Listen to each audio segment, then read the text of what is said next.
writes me on my website and says, I'm listening to your records. They're usually like a DJ or like yourself, or they're like in a band or something. And so in the biz, some of them are in these kind of big bands, like guys that are in kind of huge bands and stuff. And that Dave's one of those guys in his band and stuff. And anyway, he came to see one of my shows in Seattle, and I was just playing a gig, and he came to meet me and was really nice, and he was just very complimentary, and he said, I really like your songs, I really like what you're doing, and it was really cool to meet him and everything. And then about maybe 4 or 5 years later, I was traveling with Robert, and we were doing shows with Dave, and I didn't expect him to really remember me or anything, but he came to the bus and we started talking, and I started playing with those guys some on their shows and stuff, and then playing more and more, and then probably played about 40 or so shows in their band and stuff, and then had played on their new record and things, and went down and recorded a few tracks on their latest CD and stuff.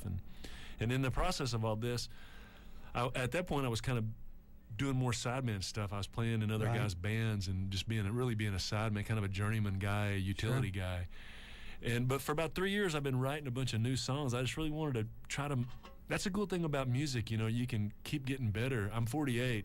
And you can just keep getting better and better, It's like, if you're a boxer or in baseball or something like that, or it's like you kind of got a little time frame to work with, and then it's going to go away. You got a peak point. But with music, you can just keep going, Yeah. So I don't know. I just started working on all these songs, and I was playing it for my friends, like guys like Robert and Dave and different friends of mine there, Bill Frisell, and different musician friends that I really look up to, and was playing them these songs. Like, what do you think? What? And then I started realizing that I really had a really good batch of songs, but it took about 3 years of working. And then I realized I really had a good batch of songs. And then Dave said, let me help you make this. And so sure, they did. You can't turn that out. So what is it like, though, when you're on, I guess when you said Dave came and saw you play live, were you up there on stage at a club, and then Dave Matthews walks in? Does everybody just kind of turn and look, or did he kind of tuck it away in the corner? If you go to eat with Dave Matthews, it's kind of becomes a Dave Matthews show. If you go to a restaurant or something, I mean, it's pretty much, it's like being with, I don't know, like with some, like totally, with Mark Rubin. Yeah, exactly. It's like trying to be with some guy like that, it's like everything kind of.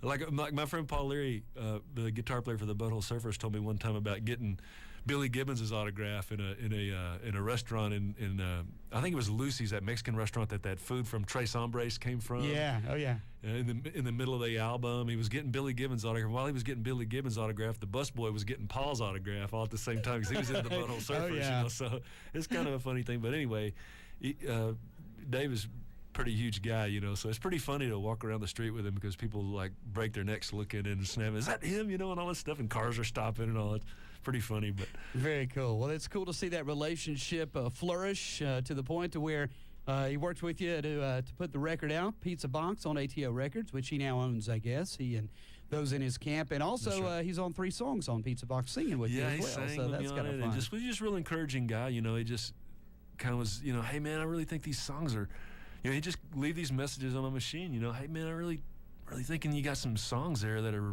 going to be happening, and just very encouraging, and it's good to get that from, say people that are sort of like a lot farther along in music than you are, to kind of give you a hand up and to let you know, hey man, I really think what you're doing is valuable.